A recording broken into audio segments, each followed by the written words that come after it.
लोगों ने शंकराचार्य के जीवन के आरंभिक चरण के बारे में धीरे धीरे जानना और समझना आरंभ कर दिया है। शंकराचार्य जब छोटे से थे, उनके पिता की मृत्यु हो गई थी और अब माँ ने उनको गुरुकुल में शिक्षा दिलवा दी थी। एक दिन उनके घर ऋषि जैमिनी, उपमन्यु, दधीचि आदि आए और उन्होंने उनकी जन्म पत्रिका देखकर उनकी माँ को यह बताया कि बालक शंकर के जीवन में 3 बार मृत्यु योग है। पहला योग 8 वर्ष की अवस्था में है, दूसरा योग 16 वर्ष की अवस्था में और तीसरा योग 32 वर्ष की अवस्था में है। यदि 8वें वर्ष के मृत्यु योग को शंकर टाल गए तो अगला मृत्यु का योग 16 वर्ष की अवस्था में आएगा। यदि 16 वर्ष की मृत्यु योग से भी बचना हो गया तो वे 32 वर्ष तक जिएंगे। 32 वर्ष के बाद उनकी आयु नहीं है।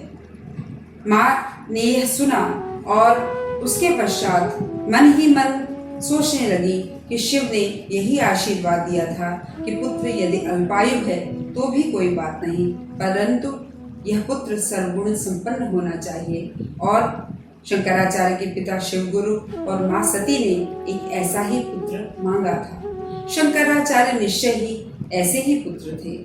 शंकराचार्य ने जब इन ज्योतिषियों की वाणी सुनी तो उनके मन में विरक्ति छा गई। मन में इतनी विरक्ति आई कि इच्छा हुई कि संन्यास ले ले। माँ से कहने पर भी माँ संन्यास देने को तैयार नहीं थी। आखिर तैयार भी कैसे होती? शंकर के पिता थे नहीं, एकमात्र पुत्र थे शंकर और वे भी संन्यास लेने की इच्छा रख रहे थे। माँ को यह बात उचित नहीं लगी। उन्होंने इसका विरोध किया और शंकर को इसकी आज्ञा नहीं दी।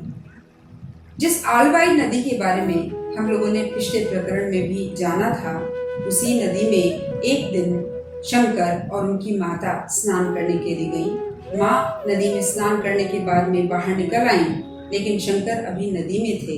वे अपने साथियों के साथ जल क्रीड़ा कर रहे थे। इतने में एक मकर ने यानी एक मगरमच्छ ने आकर शंकराचार्य के पैर पकड़ लिए और उस पैर को छोड़ने को तैयार नहीं था। बहुत प्रयास किया उनके साथियों ने, स्वयं शंकर ने चिल्ला चिल्ला कर सबसे मदद मांगी, किंतु शंकराचार्य के पैर को मकर छोड़ नहीं रहा था। ऐसे में शंकराचार्य जोर जोर से चिल्लाए और नदी के किनारे खड़ी अपनी माँ से पुकार कर कहने लगे कि हे माँ, मेरे जीवन का अंतिम समय आ गया है। आप यदि आशीर्वाद दें तो मैं इस समय संन्यास ले लूं। भारतीय परंपरा के अनुसार ब्रह्मचर्य के बाद गृहस्थ, फिर वानप्रस्थ और फिर संन्यास आश्रम लिया जाता है, परंतु इस समय मृत्यु निकट होने के कारण शंकराचार्य ने इसी बाल्यावस्था में संन्यास के लिए माँ से इच्छा प्रकट की। माँ ने भी अचानक उपस्थित इस परिस्थिति को देखा और कुछ समझ में नहीं आया। अतः माँ ने शंकराचार्य के चिल्लाने पर, बार बार आग्रह करने पर संन्यास लेने के लिए उनको अनुमति प्रदान की। जैसे ही उनको संन्यास की अनुमति मिली, अचानक मकर ने शंकराचार्य का पैर छोड़ दिया।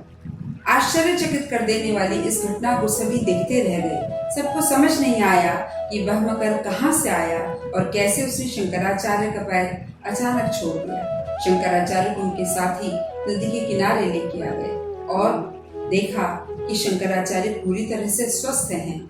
शंकराचार्य को पाकर उनकी माँ अत्यंत प्रसन्न हुई। उनको लगा कि जो बालक मृत्यु मुझसे छीन कर लिए चले जा रही थी, वह बालक वापस लौट आया। परंतु इस बार शंकराचार्य पूरी तरह से बदले हुए थे।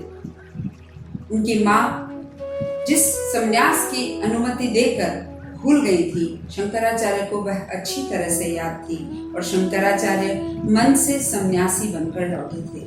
इस प्रसंग के पश्चात अगले प्रसंग को हम जानेंगे अपने अगले प्रकरण में। इसी के साथ यहाँ विराम देती हूँ। धन्यवाद।